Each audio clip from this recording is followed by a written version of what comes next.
You really have to think about what are you going to outwork anyone in, and it shouldn't even feel like work. Any entrepreneur I know works, 12-hour plus days. So why else would you want to do that? Something that's not stimulating and something that's not with the people you want to do it with. Hi, I'm Jason Feifer, and on this episode of the Uncharted podcast, Michael Louie, who's built 4 companies across 4 completely different industries, breaks down what it really takes to start over and build from scratch. It's not even about validating an idea, it's more invalidating an idea as quickly as possible to move on to the next one. What are things that I can do to prove that this is never going to work at scale? And it doesn't have a long-term prospect for me. How do you create that culture of problem solving, of people feeling pushed in the right way? You need metrics to show that their work is contributing to something. Sure. Is revenue growing, or is let's say performance decreasing, depending on what the metric is? They want to see that they're actually contributing to core metrics. Something that I'm hearing you describe in the kinds of people that you're hiring is that you're looking for people who thrive with autonomy. It's also why I like hiring women, because I feel like they're not treated equally in the market. And there's many stats to show that. Women obviously make the best team members. They get all their shit done. They do it so well. They do it quickly. Yeah, interesting. I think people overcomplicate business thinking 5 or 10 years in advance. But I think business is a lot more simple than that, which is no one knows what's going to happen in the next 6 to 12 months. And so I'm just okay, let me just get through this next week, plan for this week, and then it's get down to it. Yeah, you don't have any kind of 3-year plan, 5-year plan? No? No idea. But what business do I have running that kind of company? I know it sounds like I just started this podcast in the middle of a sentence like James Joyce, but the thing is that is often something that holds entrepreneurs back. But what business do I have starting that kind of company? I'm not from that space. I haven't worked in that space before. I haven't built anything like that before. And that is not the way that people do things, right? I mean, I have talked to so many founders or leaders, executives. I just had a conversation with one who took over Jersey Mike's, the CEO of Jersey Mike's. His name is Charlie Morrison. And I asked him, Charlie, how did you get into being a franchise CEO? And he said, well, I'd never really planned on it, but I took this job in franchising and I got to know it really well. And then this other opportunity happened in franchising. And then suddenly I was the franchise guy. And then I'm getting hired for this franchise and that franchise job. And he's created his career in franchising. And that's wonderful. He's making a lot of money doing that. But that is not what a lot of entrepreneurs do. They think differently. Instead, they think, I'm going to do this, and then I've done it, and now it's time to start fresh, to start all over, to take everything that I knew and throw it in the garbage and have to learn some completely different thing. And frankly, that's crazy. That's crazy. You are crazy if you've done that. But also, because you are an Uncharted member, you probably have done it, haven't you? Or you're investing in the kinds of companies and the kinds of founders that do it. Because this is the thing about entrepreneurs. We are constant learners. And so the thing that we love isn't just building something and then doing the same thing over and over again. It is learning.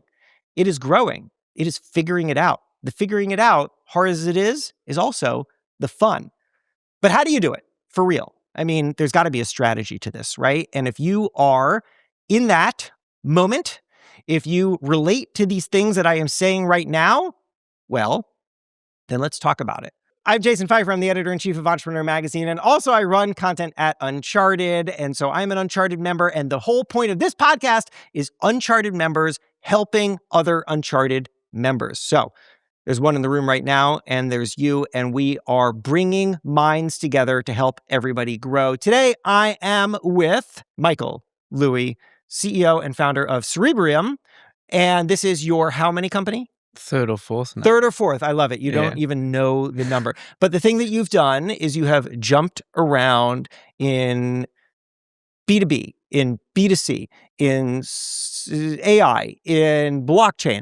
You are constantly hitting reset in the companies that you have built. Give me the quick backstory before we get into how you think about starting from scratch each time. I mean, I come from a family of entrepreneurs, more in property and wine and actually sports people, to be honest. And my parents actually just supported me to say, do whatever interests you. And so in school, I got into coding just because I taught myself mathematics and coding at school. And I thought, what if I could just create anything I thought of? And so with that, I started just building things in my spare time, put online. I then started like a marketplace for space, like an Airbnb, but for space. Did that during university while I was studying, since my parents were conservative, so they wanted me to get a degree. Then from that, we exited to our major investor while still at university, and I had to do my thesis to get my degree. And I was like, okay, well, blockchain sounds like a pretty big deal in 2016. Why not do my thesis in it? started a company in that. It took off, which was great. Ended up failing, but good experience. Sure. And then one of my friends was like, he has this idea for e-commerce. And I was like, I have no job at the moment. Like, let's just give it a try and do it. Start an e-commerce company. And then we went from 0 to 60 million in 4 years. Fantastic. 5,000 employees, quite a bit. And then from there, we had initiated that company that was making our systems more efficient using AI. And this was in 2019, 2020. So I thought, like, this is an annoying problem. Like, why not give this a shot? Mm-hmm. So it was like each opportunity kind of led to the other one when it was coming to like the end of its term. Right. And just like meeting people, it just kind of was, I guess, opportunistic. Yeah. But also, there's some kind of itch. And I want to understand first what your mentality is. Why not just, for example, stay in blockchain? You learned a lot about blockchain. Even if that company didn't work, you could probably have done it better the next time, but that's not what you did. And then I want to talk about how you actually hit restart each time. How do you start to learn what that market is, what those opportunities are, what that customer, what that product market fit looks like? But let's start with the why. Why not just stay in one space, one category? And your answer was basically, because what fun would that be? I mean, maybe I'm a psycho, but I think it's like... It's probably true. It comes down to like two things for me at least, which is I like to do something that's intellectually stimulating, and I like to do it with people that I want to do it with. Mm-hmm. And so with each new company, I also just brought like along my friends basically. And I thought, the best way to start any company is actually just to dive straight in, because if you ask many people what their opinion is on the industry and what their thoughts are, often they give you kind of, I guess, an outdated answer or have differing views. And so I like to make my own opinions while taking into consideration theirs. And I don't know, I feel like it's more fun that way. It's intriguing. I like being challenged. So that was kind of like my motivation for just starting things. And I would say it sounds a lot more impressive that it was planned. It really wasn't, which I think is a story of like what you like started your conversation with, which is most entrepreneurs don't plan like that. Yeah. I think we just like kind of fall into it and we're like, well, I guess I'm going to do this now. And then you just keep going and you like never give up. But there's something interesting in the answer that you just gave there, which I want to double click on for a second. And I don't know that you were even that conscious about it, but there's one way of looking at somebody who's jumping around categories and saying, there's a chaos theory here. This is just hitting restart. It's finding something new. But when I asked you what is driving you as an entrepreneur, the answer that you gave me was the things that are consistent, which in this case is that you find it interesting and that it's people that you want to work with. And it sounds like a lot of those are the same people. And so I think we're really identifying here is what can remain consistent in the life of an entrepreneur such that other things can be variable. So, I mean, if any entrepreneur I know works, 12-hour plus days, and they're doing it obviously with their team and they're working weekends.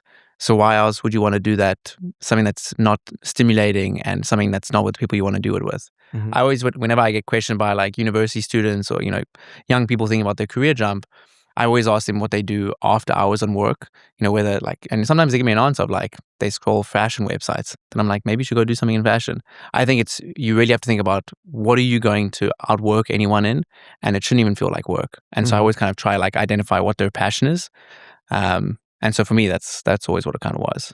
So let's talk now strategy, how you enter a new category, and we can use Cerebrium as an example. So you're often entering a space now because you've moved a couple times in which you don't have foundational experience in it. It must start, I suppose, with what is the opportunity or what is the problem? Every single business had a different starting point. This last company that I did was, I was actually going to go backpacking across like South America when we sold. Mm-hmm. And two high net worth individuals were like, clearly you're good at starting businesses. Here's a blank check. Give us whatever equity you want and go start something. It sounds a great deal. Yeah. So, I mean, look, when I say blank check in South Africa, that's not a lot of money compared like in the US. So I locked myself in like a friend's office for 3 months and was just like trying a bunch of different things. And then I was like, okay, cool. We're going to settle on this thing. The first thing to do is like build a prototype, get customers straight away and like validate it. Mm. And it's not even about like validating an idea. It's more invalidating an idea as quickly as possible to move on to the next one. Oh, I like that. Tell me more about that. It's not about validating an idea. It's about invalidating an idea. Like you want to know if there is really something here. I think like you can constantly come up with excuses of like, oh, if I just add this feature, then like maybe I'm going to get this client, or like maybe they'll pay more if I add like, a different pricing package. And I think I like to go on it on the opposite way of like, what are things that I can do to prove that this is like never going to work at scale? and like it doesn't have a long-term, I guess, prospect for me. That reminds me of another mental framework that people tend to use, which is if you've got an idea, the question is, who else might have tried this and why didn't it work for them? Because if you can understand what versions of this would have failed before, or even think through what versions of this might have failed before, you will either see how this is an invalid idea, you will invalidate the idea, or you will recognize why you can do it better. Yeah. I mean, I think with every idea, it depends on lots of things. Like it could be obviously timing of the market. It could be technology at that time. It could be your network at that point of time. Mm-hmm. And so I think there's many different reasons of why some entrepreneurs succeed much better than others. Right. Why this, why now, why me is the framework that I've heard over and over again. It was introduced to me by Naveen Jain, but I've heard it from others, which is, right, so why this? Why is this an idea that is worth pursuing? Why is this something that the market wants? Why now is the most interesting question, I think, which is, has there been some kind of technological or cultural shift that enables this opportunity to be seized now? And if you can recognize it fast enough before others do, then you have some kind of first mover advantage.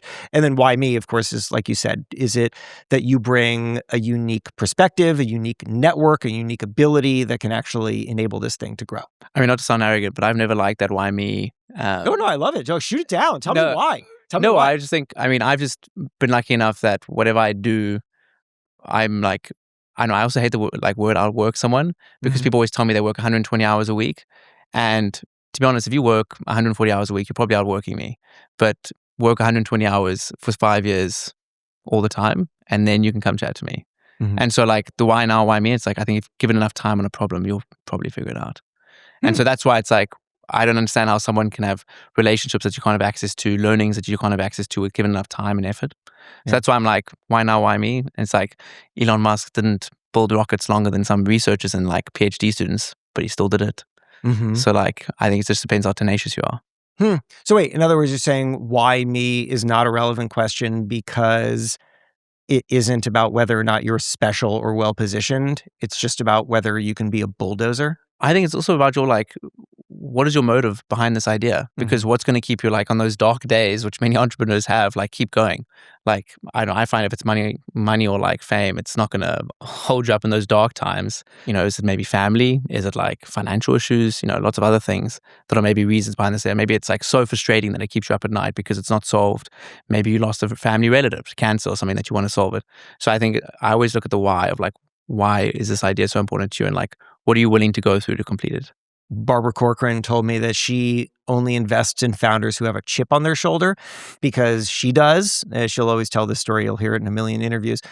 That when she was in, I don't know, fill in some elementary school level grade, she was at some Catholic school and the sister teacher told her that she would never amount to anything and she was stupid. And Barbara has basically spent her entire career trying to prove that one woman wrong. She has a chip on her shoulder, and so she relates to people who do. But that's a version of the thing that you're saying, which is essentially you have to recognize what inside of you is going to fuel you through the many, many barriers that you will come across to success. One opinion I have, and it also is controversial, is it's also why I like hiring women, because I feel like they're not treated equally in the market. Like, and there's many stats to like show that. And so women obviously make the best team members. Like, they get all their shit done. They do it like so well. They do it quickly. And I don't know, that's kind of like, I feel it's because they have a chip on their shoulder, because they have to work so much harder to like prove themselves in the market and like, you know, so I don't know. That's why I've always found like the best people I've always worked with are typically women. I think a lot of people would like to hear that. Okay, so we've started at the foundation here of what is driving me. But let's go back into it. So you're entering a new space, you're considering entering a new space, you are validating or invalidating an idea. And I suppose if you can't invalidate the idea, then it might be something to run with. Yeah, I think you have to just try to keep reaching like the next level. And like, it's always interesting. Like, I spoke to one of our friends saying problem always invites opportunity. And so it's about getting to the next problem as quickly as possible and then just getting over that like hurdle. So for example, like, okay, this customer's going to buy this product. Okay, what's next? Okay, well, now they say that like, you know, the billings doesn't work, or now they want like an extra feature. It says, okay, let me solve that problem and then go see if I can solve it to 2 clients. And then the option becomes like, I need to go higher. So how do I solve that problem? Or how do I make this scale to not just 2 people, but to like 100. Yeah. And so I also like to think about how do I get to the next problem, because it also kind of gives me a way to focus on like what is my next biggest issue and like how do I associate my time with different problems in business. It's really helpful, I think, to see problems not as problems, but as opportunities, as you're saying. It reminds me of this reframe that I often teach when I give keynotes in corporate settings, which is we often ask, is this perfect? But that is a terrible question to ask because, of course, the answer is no. It doesn't matter what it is. The answer is it is not perfect. So if that's the question that we use to filter new ideas, new opportunities, new things that we're trying, then we'll never really do anything. You'll launch some new feature. It will not be perfect. You'll say, shit, and you'll pull it back. So we need a better question. And the question that I propose is my new problem better than my old problem? Because if my new problem is better than my old problem, then we're tracking progress through problems and we get to see, well, okay, I rolled this feature out and people like it, but now there's this new problem and this new problem is better than the old problem because now they're more engaged or they're paying me more and now they want something else. And so if we can constantly see the problems that we frankly have created ourselves as opportunities, as you're sharing, then it almost gives us a roadmap of what people want next or where the next opportunity is. I think there's a fine art to it because, for example, like in software, if you're just solving every problem as quickly as possible, you could build up technical debt that you have to come back and solve it again anyway to like handle bigger scale. So there is definitely a fine art of like, okay, this is my biggest problem, but am I looking like, 5 days ahead? Am I looking like, 10 years ahead? Unpack this a little bit more for me. Like, can you think of an example in which you saw a problem in the business and had to think about how and when to be solving it? Yeah, I mean, for us, like, in the AI business, compute like capacity is a massive problem for us. And what we could just do is like continuously like go to new clouds and just onboard them. But then it affects our unit economics. It does affect our ability to like grow, scale as we bring on more clients. I mean, the contracts that we do are like, $1 million plus per year for different clients. Right. And the thing that we have to think about is like, cool, if capacity is going to be a problem now and in the next 2 years, what's a solution that we can come up now to make sure that we can be across regions, across clouds, get capacity whenever our customers need it, and then do it in a way that's like viable for our unit economics. And so if we just had to solve it as quickly as possible, then I think like you would have built up a lot of technical debt. And also, everyone with Claude Code now is just pumping out code, which is sometimes amazing. And sometimes I think it kind of bites you in the ass. Do you have a framework in your mind or a way in which to approach problems and what is the right solution for them? I mean, I really appreciate that thing that you've just said there, which is that to identify a problem, in this case, capacity, the simplest solution does not scale. So it's not actually just about solving the problem. It's about testing multiple solutions and then playing them all out to see which one is actually built for long-term success. I think my odds is honestly to hire other people to do that for me. Okay. And because they're much smarter than me. And so what I do is I kind of like, it's interesting. I think as you get older in your startup like journey and you, I guess, have a lot of experience, you kind of figure out ways to either manage people more effectively and try to figure out as quickly as possible, like what are their strengths and what are they good at and how do you challenge them? And so with me, it's like, okay, now we have this problem we need to solve. You two are going to take it. And then when they come up with a solution, maybe I critique it or maybe like other members in the team create it. So how do you create a culture where people are basically kind of, I don't want to say like looking over your shoulder what you're doing, but kind of can critique it as you go along and kind of push you to come up with the best solution possible. And you can definitely give them like signals of like, I believe the market's going here. So like, just remember to take this into account or things like that. But often it's, kind of set the high level strategy and like make someone else who's smarter than you implement. You had said, how do you create that culture as a hypothetical, but I want to put it back to you as an actual question. How do you create that culture? How do you create that culture of problem solving, of people feeling pushed in the right way? I always tell people like when people ask me what my like title is at the company and what I do, I always tell them I do everything that no one else wants to do, which is like I just make sure that like, there's money in the bank. Everyone knows what like the goal is for like, let's say the month or the quarter, and they have the resources to do it. Other than that, like they must go have fun and play. And so I always, chat to them about, and like, I think you have to give them a lot of responsibility. At least the companies, like the people that we hire, it's interesting. We always ask the question of like, why would I hire you over someone from like Stanford or someone that's like built a successful company? And what's interesting is the two things that we've seen all our like team members now and even at previous companies reply with is they don't really care what they get paid as long as they get paid like market related. That's it. people that come in and ask for like, ridiculous salaries, we're like, hey, you're not a good fit for us, even though we pay well. But the second thing is they always tell us they want to compete against the best in the world. And they just want that. And it's a lot of like people from that are not from the US, and they want to compete against people in the US because obviously that's where like a lot of talent centralizes.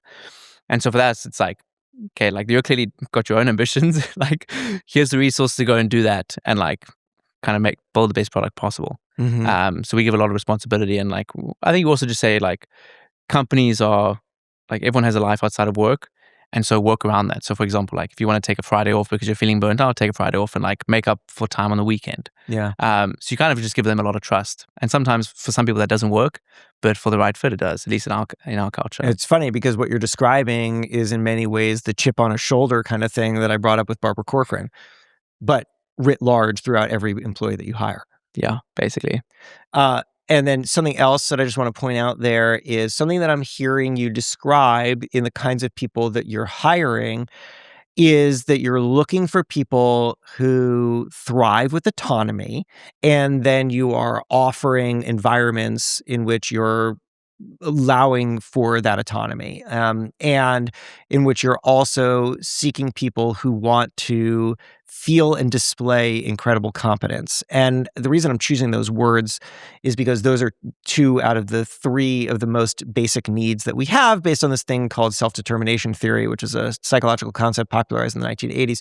It argues that all humans have the same 3 basic psychological needs, which are autonomy, relatedness, and competency. I remember them by the acronym ARC, A-R-C, autonomy, relatedness, and competency. And if you have those things, then you have the foundation for motivation and happiness. And if you don't, you don't. And I found for myself that when I look back at the moments in which I was most or least happy and motivated in my career and frankly in my life, you can really evaluate them by whether or not in those moments I had a lot of autonomy. I felt ownership over my decisions. Relatedness, I felt connected to those around me, and competency, I felt good at what I did or not. And so even if that's not a framework that you're aware of, I want to point out that it sounds like you're building that in to who you select and then the environment that you're creating to allow them to thrive. I think there's 2 things that I would just add to that list. One is you need metrics to like show that their work is contributing to something. Sure. So for example, like is revenue growing, or is like, let's say performance like decreasing depending on what the metric is. Right. And so I think they want to see that they're actually contributing to core metrics. And we always share like customer love, saying like, look what this customer posted about this new feature that we just launched. And like, you did that. Right. That reinforces competency, by the way. The second one is actually, even though I said like, we have employees that come and, just say like, just pay me a market salary. We do also give incentives based on goals the company reaches. So, I've been running startups for a while, and I know how unlikely a liquidity event is for like an employee. I mean, now it's becoming more regular with tender offers. But before, not really. And so what I found is like, we give an employee like a salary offer, a monetary offer, shares. But then we also say like, this is our next goal. When we reach this, the entire team gets a bump in their salary.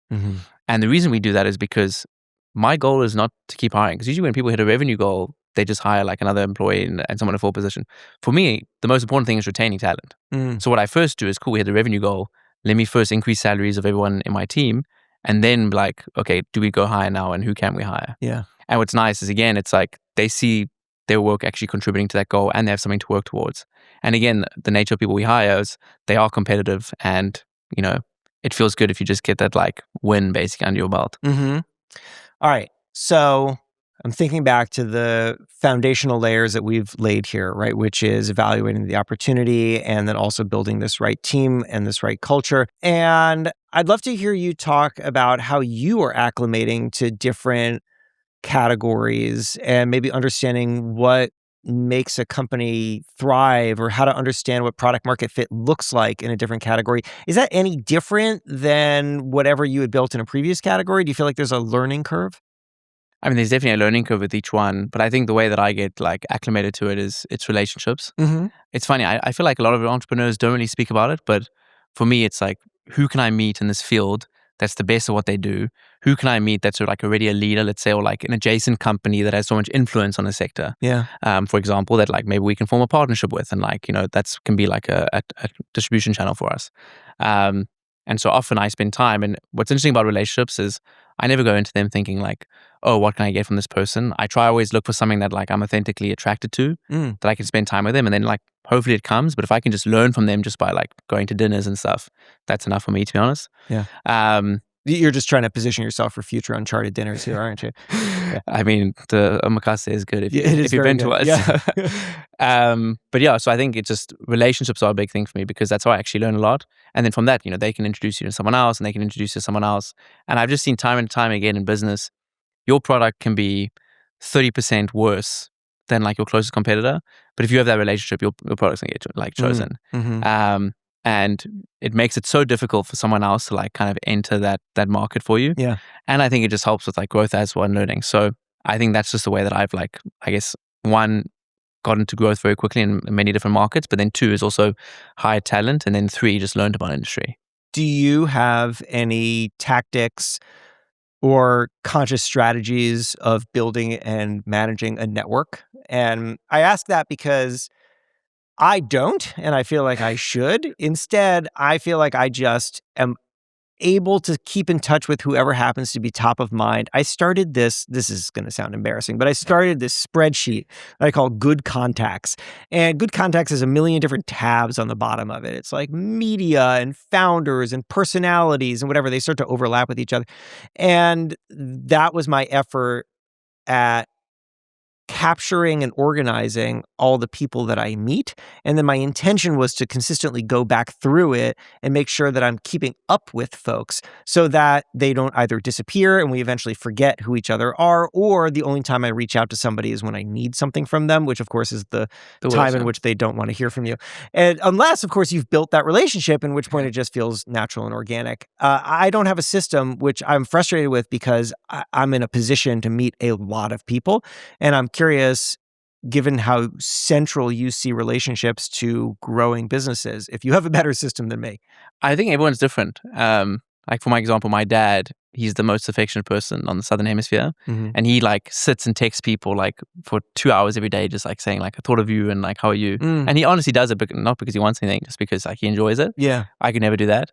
I think for me, it's like I said, finding something that's attractive in someone. So it's like, they're into sports, they're into like classical music, are they into like running, drinking beers, like whatever the case may be. And like, do I honestly enjoy spending time with that person? Right. Because if I don't, then I'm not going to unfortunately maintain that relationship. And then I think it just then forms like just a natural friend, which is just like, I haven't seen this person for 4 to 6 weeks.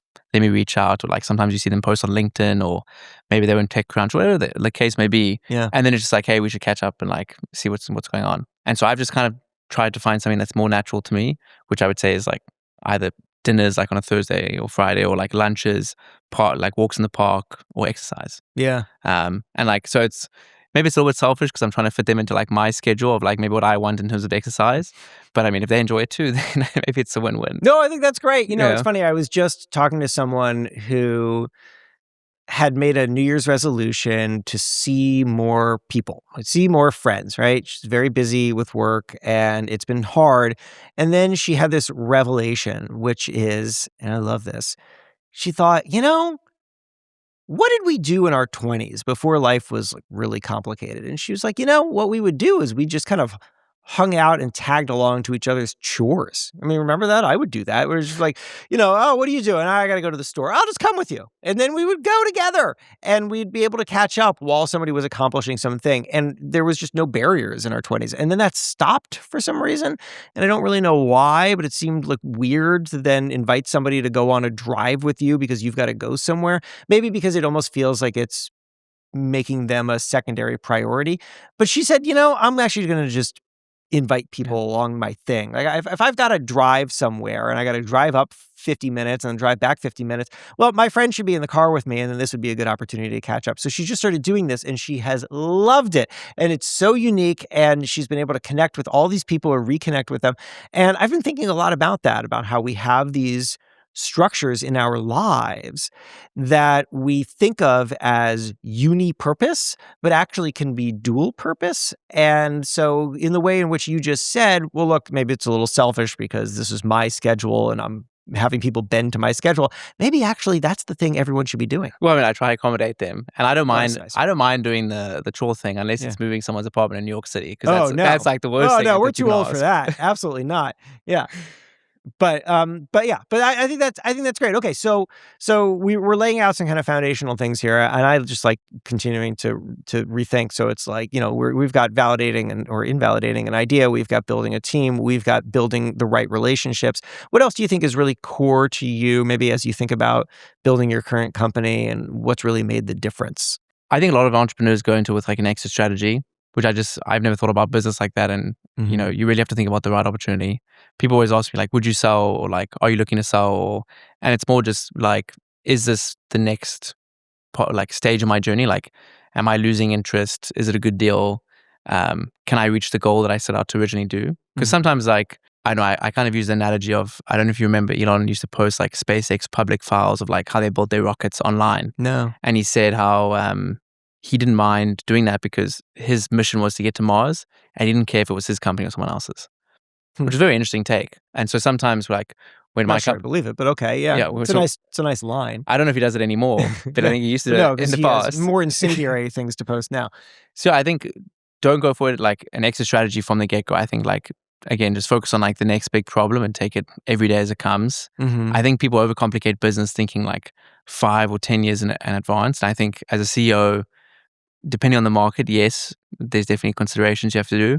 But I think business is a lot more simple than that, which is like no one knows what's going to happen in the next like 6 to 12 months, especially not in the AI space now. This is like a crazy time. Yeah. And so I'm just like, okay, let me just get through this next week, plan for this week, and then it's like, get down to it.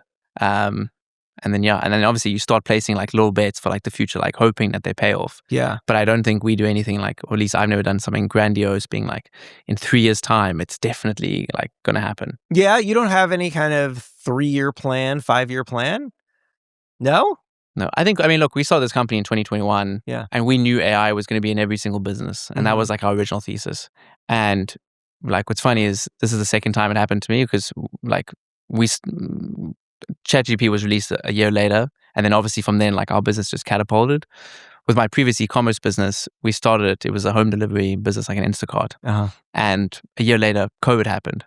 So it's like you have these convictions that yes, like something will happen in like a year or two. So I would say starting a business, I always say you probably need to think about, okay, what's going to take like 1 to 2 years to create. Yeah. And like maybe, lay some product foundations, maybe get partnerships going or things like that, where no one will be able to like, at least I'll get a head start in the beginning. And so I like to think of businesses like 1 to 2 years out from there. After that, I think as a startup, at least until you reach like much later phases, then I don't think it's worth thinking like too much further ahead. I will tell you a story that your answer just brought to mind for me, and I'd love to know what you think of it. And the story is this. So I had a conversation with Ben, I can't remember his last name, maybe you know it, the founder of MailChimp. And he was telling me about this critical moment that he had as a leader, which was that MailChimp started as this small, scrappy company, and he loved being the leader of a scrappy startup. And there was no big plan. There was just every day we're showing up and we're going to react and we're going to build and we're going to do the thing and we're going to drink bazillion coffees. And then eventually MailChimp got bigger. And one day he is standing in front of a all hands meeting and maybe only knows about 50% of the employees that are there. And somebody raises their hand and asks him what the plan is. What's the next year plan? And he says, we don't have no stinking plan. Like, we're scrappy and we're just going to get in there and we're going to figure it out. And afterwards, one of his executives pulled him aside and was like, that scared half the room. Half the room has been with you since the very beginning, and they are very understanding of the no plan attitude. But the other half joined after this company got larger, and they kind of expect a plan. And it's a little freaky to hear the leader say that there is no plan. And he had to rethink who he was as a leader in that moment, because he realized that he had really identified with a certain phase of leadership and had not quite adapted to what the company needed him to do now.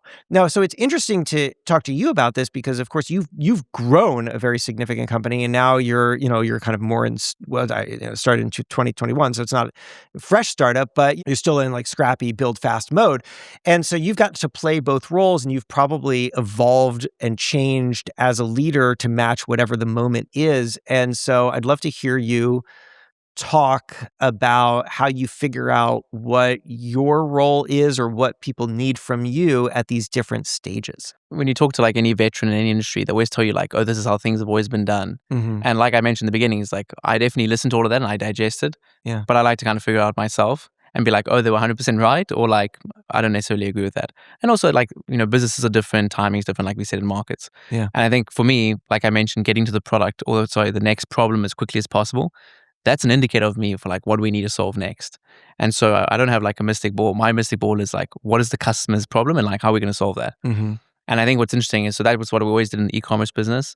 Now in the AI business, I follow like a different approach. I mean, our customer engineers, but I'm kind of like, I have no idea where the space is going. I mean, I have like, let's say lots of inclinations, but my biggest thing is like, the builders are going to lead at least this next like year or 2 years. And so I'm just focusing on like, what are the engineers doing? Right. Like, I'm sure you saw like Moldbook and Claude Bottle release and that took over. Like, is that a phase? What's interesting about it? What do people like about it? And so for me, it's just like taking these little signals. And I think every company I've built, it's always the little things over like a long period of time. And like many of those little things that like had a big impact. And it's weird. You can only realize it looking back, like, oh, that was such a small decision, but it had such a big impact on like the direction our product took or like things like that. It was never like this big plan that we've, planned out a quarter or a year in advance. I don't think anything in any of my businesses has ever gone according to plan. So it's always been like complete chaos on the surface. So if it's not going to go according to plan anyway, then why have the plan? Michael Louie, this has been such a great conversation. Take us for a minute into Cerebrium and who it's for and how people can get in touch. Yeah, so we're a serverless infrastructure platform. So we make it easy for companies to build AI products. That could be anything broad. It could be voice agents, real-time digital avatars, their own GPT internally, breast cancer detection models, really anything. So companies that are kind of, want to build up AI in their business and have the capabilities and like engineers to do so, they come on our platform. We make it like 40% cheaper than if they run on AWS, GCP and others. And we get them to like kind of production much faster. So we have clients all the way from hobbyist developers to, billion-dollar companies across, I think, every continent at the moment. Doing like the craziest things. So we get kind of sit on the forefront. So we have a lot of learnings about what companies are doing, what's working, what's not in the space, which is very exciting. And we kind of see companies 3 months before they're live. Yeah. So you guys will see some interesting developments the next couple of months from a lot of different customers. But yeah, that's what we're doing. And people can find me at michael@cerebrium.ai. And Cerebrium is, why don't you spell it? CREBRIUM.ai. Great. Well, Michael, this has been so great. Thanks for joining us on the Uncharted podcast, and I'll see you at an Uncharted event. Awesome. Thanks so much for having me. Yeah.